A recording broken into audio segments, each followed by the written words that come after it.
नमस्कार स्टूडेंट। आज के आपकी इस क्लास में आप सभी का स्वागत है। अभी अपना क्लास 12th का तीसरा चैप्टर चल रहा है जिसका नाम है रासायनिक बलगतिकी। तो इसमें अपन ने कल है ना अभिक्रिया के वेग को प्रभावित करने वाले जो कारक थे उसके बारे में अपन ने पढ़ लिया था। और आज अपन को पढ़ना है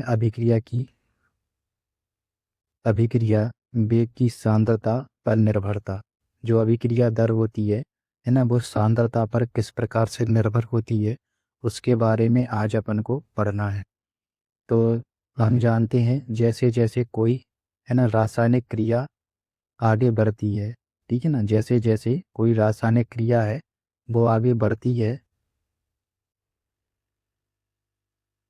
वैसे वैसे क्रियाकारकों की जो सांद्रता है उसमें कमी आती जाती है और जो उत्पाद है उनकी सांद्रता में वृद्धि होती जाती है, ठीक है ना।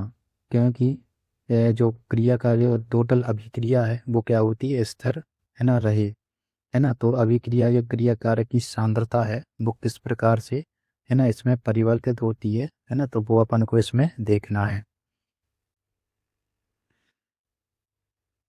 तो जैसे जैसे क्रिया कारक की सांद्रता है ना घटती है ना, उत्पाद की सांद्रता क्या है, बढ़ती जाती है ना। यानी कि जो अभिक्रिया का जो वेग है वो क्रिया कारकों की सांद्रता के समानुपाती होता है ना। जो अभिक्रिया की जो दर होती है ना, वो डायरेक्टली प्रोपोर्शनल है ना सांद्रता के डायरेक्टली प्रोपोर्शनल होती है।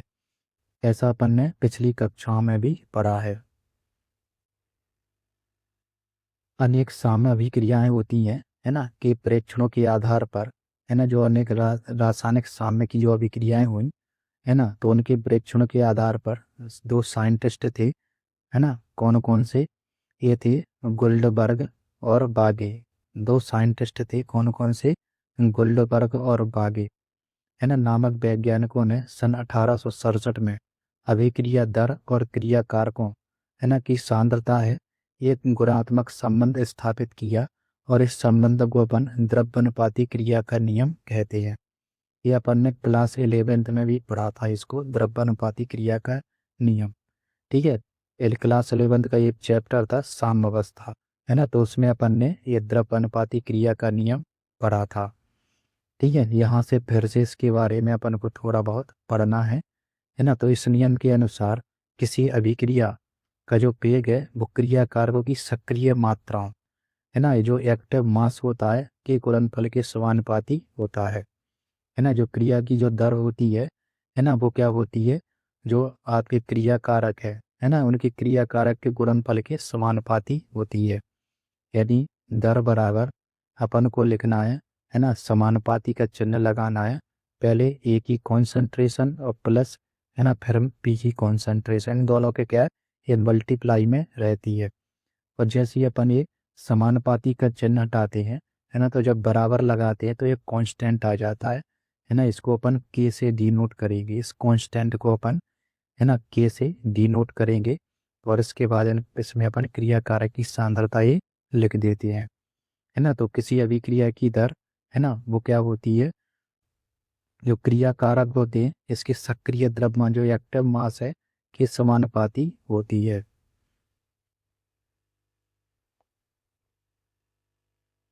इसके बाद यहाँ पे ये है ना समीकरण लिखा हुआ है, बताया गया कि मान के चले कोई अभिक्रिया है ए और प्लस में बी, ये दोनों क्रिया करके क्या बना लेते हैं, उत्पाद बना लेते हैं, ठीक है। तो इसको अपन गणितीय रूप से इस तरीके से इसमें लिख सकते हैं। और यहाँ पे ए और जो बी है वो क्रमशः क्या है, ए और बी की सक्रिय मात्रा यानी कि एक्टिव मास है, इनको अपन मोलर सांद्रताएं भी कहते हैं, ठीक है। क्या कहते हैं, मोलर सांद्रताएं भी इसको कहते हैं। और के क्या है, एक समानुपातिक स्थिरांक है। के क्या है, समानुपातिक स्थिरांक है। और किसी भी सामान्य अभिक्रिया के लिए जो ए है ये क्या होते हैं, स्टियोमेट्रिक कांस्टेंट होते हैं ये, है ना। ए और बी, स्मॉल ए और स्मॉल पी, ये क्या है ना स्टियोमेट्रिक कांस्टेंट है ना। इनको क्या है घात के रूप में अपन लिख देते हैं, ठीक है। तो ए और बी है ना, जब दर लिखेंगे अपन अभिक्रिया की दर लिखेंगे इनकी, ठीक है। जब अपन दर लिखेंगे अभिक्रिया की दर तो इसको क्या कर देना है अपन को कि ए की कॉन्सेंट्रेशन, ठीक है, और उस पर घात क्या लगाना है अपन को, स्मॉल ए। फिर लिखना है अपन को बी की कॉन्सेंट्रेशन, और घात पे क्या लिख देना है, बी लिख देना है अपन को।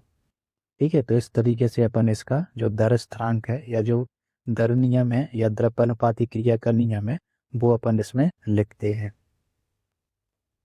बात अपन आगे पढ़ेंगे। ठीक है, इसके बाद अपन को पढ़ना है वेग या दर नियम।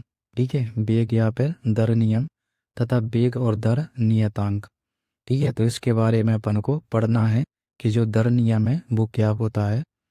तो आज अपन है ना अब दर नियम पढ़ेंगे, है ना। तो प्रायोगिक तौर पर यह पाया गया है कि उपरोक्त अभिक्रिया की दर ए की सभी सांद्रता पदों, ठीक है, सभी क्या है जो सांद्रता पद होते हैं, सांद्रता पद हैं, है ना, पर निर्भर करते हैं, जो अन्य सांद्रता पदों पर ही निर्भर करते हैं।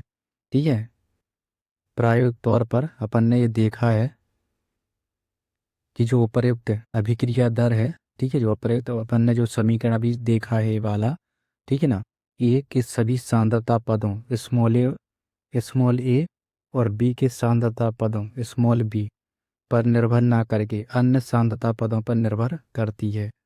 ठीक है ना। मान लीजिए कोई अभिक्रिया है, ठीक है, एक अभिक्रिया यहाँ पे है, माना एक अभिक्रिया की दर है ए के एक्स सांद्रता पदों और बी के वाई सांद्रता पदों पर निर्भर करती है। ठीक है, माना एक अभिक्रिया है की दर ए के एक्स सांद्रता पदों और बी के वाई सांद्रता पदों पर निर्भर करती है। तब इस अभिक्रिया के लिए वेग जो व्यंजक है वो निम्न प्रकार होता है। अभिक्रिया दर बराबर ए की कॉन्सेंट्रेशन और घात चढ़ाना है अपन को एक्स, यहाँ पे बी की कॉन्सेंट्रेशन और इस पे घात चढ़ाना है अपन को वाई, है ना। इस तरीके से अपन इसको लिखते हैं। इसके बाद है यहाँ घातांक एक्स और वाई, ये क्या है, स्टीक्योमेट्री गुणांक है। ठीक है, क्या है, ये स्टीक्योमेट्री गुणांक है, ए और बी के समान अथवा भिन्न हो सकते हैं, है ना। उक्त समीकरण को निम्न प्रकार भी अपन लिख सकते हैं, है ना। अभिक्रिया दर बराबर में के, है ना, ए की कॉन्सेंट्रेशन एक्स और बी की कॉन्सेंट्रेशन अपन को वाई लिखना है। इसके बाद डी, इसके बाद इसमें लिखा हुआ है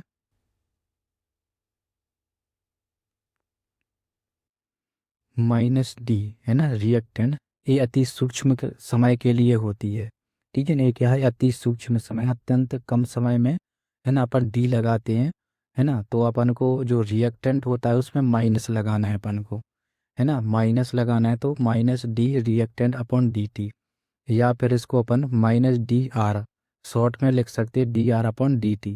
ये क्या होती है, रिएक्टेंट होते हैं, इसलिए इसमें अपन यहाँ पे माइनस लगाते हैं। माइनस का मतलब है कि जब रासायनिक अभिक्रिया होती है तो रिएक्टेंट क्या लगातार कम होते जाते हैं, इसलिए इसमें माइनस होता है। ठीक है, जबकि अपन को प्रोडक्ट में क्या होता है, माइनस नहीं लगाते, उसमें प्लस लगाना है ना। तो बराबर में के, है ना, ए की कॉन्सेंट्रेशन एक्स और बी की कॉन्सेंट्रेशन वाई। तो समीकरण 4 जो ये समीकरण है ये वाला, ठीक है, इसको अपन दर नियम समीकरण या फिर इसको अवकल वेग समीकरण कहते हैं। ठीक है, जो समीकरण नंबर जो 4 है ना, इस समीकरण को ही अपन, है ना, दर नियम समीकरण या फिर अवकल डिफरेंशिएट, है ना, वेग समीकरण अपन कहते हैं। ओके, क्या होता है, एक समानुपातिक स्थिरांक है जिसे अपन वेग या फिर दर स्थिरांक कहते हैं। ठीक है, के क्या होता है, एक समानुपातिक स्थिरांक होता है जिसे अपन वेग या दर स्थिरांक कहते हैं। यदि सभी सांद्रता इकाई हो, है ना, अगर मान के चलो सांद्रता है, सभी की सांद्रता को अपन एक मान लें, है ना, तो ए बराबर बी बराबर 1 मोल, है ना, पर लीटर हो जाता है। इसलिए जो अभिक्रिया दर है वो क्या हो जाएगी, के हो जाएगी। कहने का मतलब ये है, मान के चलिए ए की वैल्यू 1 हो जाए और यहाँ पे बी की वैल्यू 1 हो जाए, है ना, तो दोनों की जब अपन वैल्यू रखेंगे, है ना, तो अभिक्रिया दर क्या हो जाती है, के यानी कि वेग स्थिरांक के बराबर हो जाती है। ठीक है, तो यहाँ पे इसकी परिभाषा लिखी है कि वेग स्थिरांक किसी अभिक्रिया का वह वेग होता है है ना, जब प्रत्येक अभिकारक की सांद्रता इकाई हो, मतलब प्रत्येक की जितने भी अभिकारक हैं उन सभी की सांद्रता यदि एक हो जाए तो इसे अपन विशिष्ट दर स्थिरांक या फिर विशिष्ट वेग भी कह सकते हैं। ठीक है, तो समीकरण 2 और 3 जो भी अभिक्रिया दर और अभिकारकों की सांद्रता में संबंध स्थापित करते हैं वेग नियम या फिर वेग व्यंजक कहलाता है। यहाँ पर लिखा है समीकरण नंबर 2 और 3। ठीक है, ये वाला ये है समीकरण, ये है समीकरण नंबर ये दूसरा वाला और ये समीकरण नंबर 3। ठीक है, इसको अपन क्या बोलते हैं, इसको अपन वेग नियम या फिर वेग व्यंजक इसको अपन कहते हैं। ठीक है, क्या बोलते हैं,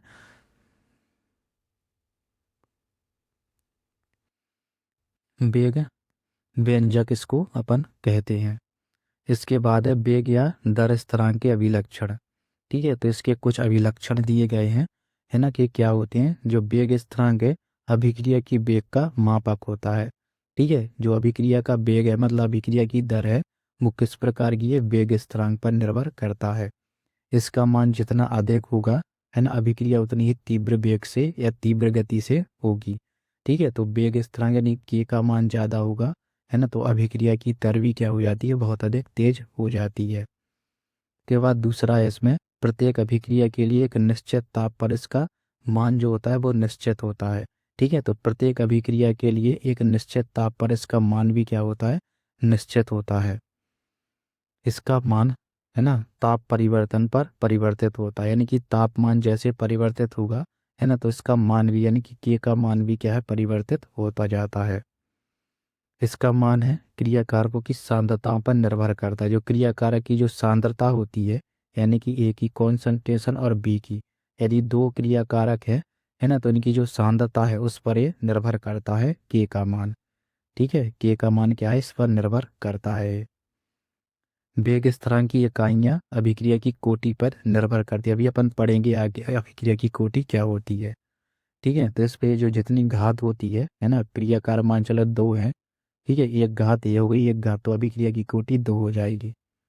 यहाँ पे एक है घात, यहाँ पे 2 हो जाएगी घात, है ना, तो अभिक्रिया की कोटि 3 हो जाती है। अभी अपन अभिक्रिया कोटि पढ़ेंगे, है ना, तो जो वेग स्थिरांक की जो इकाइयाँ हैं वो अभिक्रिया की कोटि पर भी निर्भर करती हैं। इसके बाद अपन को अंतर पढ़ना है ना, अभिक्रिया की दर और दर स्थिरांक में अंतर। ठीक है, इम्पोर्टेंट क्वेश्चन है, परीक्षा की दृष्टि से परीक्षा में अधिकांशतः आता रहता है ना, तो इसको भी अपन आज पढ़ेंगे। तो जो यहाँ पे अभिक्रिया की दर दी गई है ना, यहाँ पे दर स्थिरांक, तो इकाई समय में अभिकारक के सांद्रण में जो कमी होती है ना, -dx/dt, या उत्पाद जो उत्पाद होते हैं उसमें किस सांद्रण में जो वृद्धि होती है यानी कि प्लस, है ना, dx/dt, है ना, तो ये क्या होती है, ये अभिक्रिया की दर होती है। जबकि जो दर स्थिरांक क्या होता है, वो होता है dx/dt बराबर के। ठीक है, ये क्या होता है, ये दर स्थिरांक होता है, या इसको अपन, है ना, दर समीकरण में समानुपातिक स्थिरांक कहते हैं अपन इसको। इसके बाद है किसी समय अभिक्रिया की दर, है ना, उस समय अभिकारक के सांद्रण पर निर्भर करती है। यानी कि जो अभिक्रिया की दर है वो सांद्रण पर निर्भर करती है, और जो दर स्थिरांक का मान है अभिकारक के सांद्रण पर निर्भर नहीं करता है। अभिक्रिया की जो दर होती है उसकी जो इकाई है mole litre inverse second inverse होती है। क्या इसकी इकाई होती है, mole litre inverse second inverse इसकी इकाई होती है। ठीक है, जबकि जो दर स्थिरांक है ना, इसकी इकाई अभिक्रिया की कोटि पर निर्भर करती है, यानी कि अभिक्रिया की कोटि कितनी है उस पर निर्भर करेगी कि इसकी जो इकाई है ना, वो क्या है। इसके बाद है साम्यावस्था पर अग्र और पश्च अभिक्रिया का वेग, है ना, कि बराबर हो जाता है, मतलब फॉरवर्ड और बैकवर्ड ये क्या हो जाती है, बराबर हो जाते हैं। फॉरवर्ड और बैकवर्ड यानी कि अग्र अभिक्रिया और पश्च अभिक्रिया इन दोनों के जो वेग होते हैं वो क्या हो जाते हैं, बराबर होते हैं, यानी साम्यावस्था पर।